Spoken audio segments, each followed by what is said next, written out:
As the struggle between England and the colonies grew, prominent Americans began to rise with the notions of separation. These men and women are known as the Founders.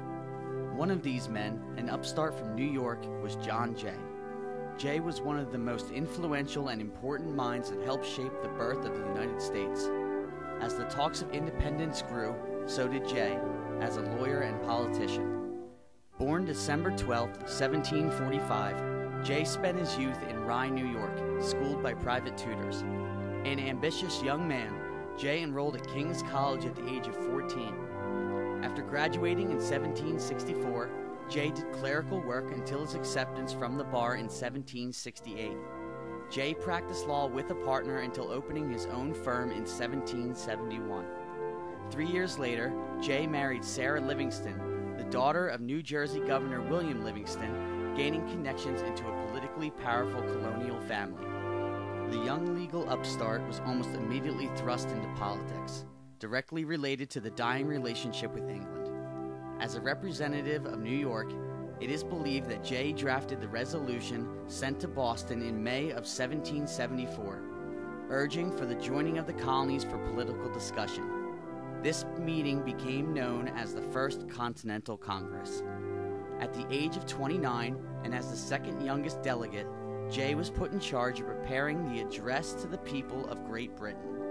This document stated proudly the rights of the colonies and the wrongs placed upon them. Thomas Jefferson, unaware of who wrote the article, deemed the writing a production certainly from the finest pen in America. This was ultimate praise from a man known for his writing skills, prevalent in the Declaration of Independence.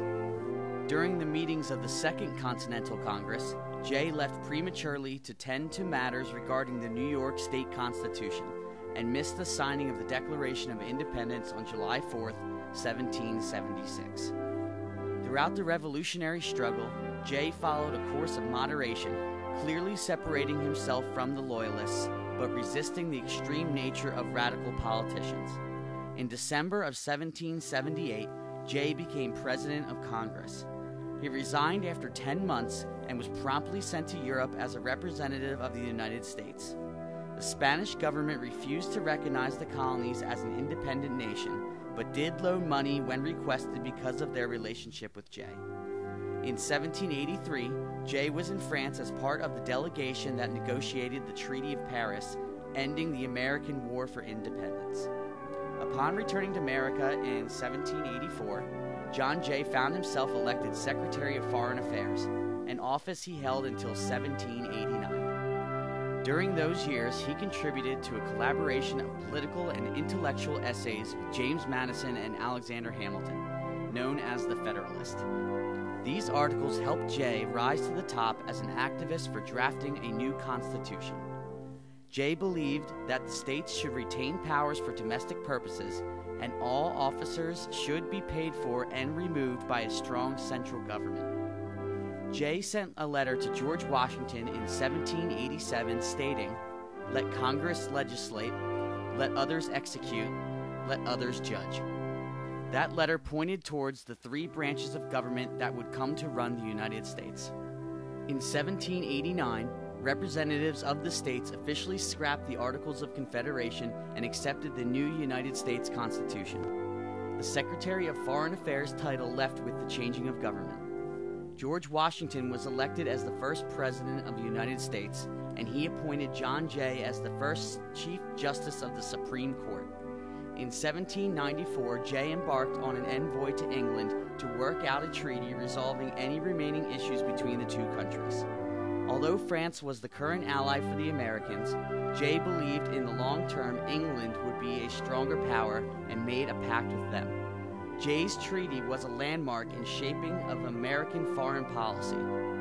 Decisions were made heavily in England's favor, but this held off possible war in 1794, a war that the United States was economically incapable of fighting.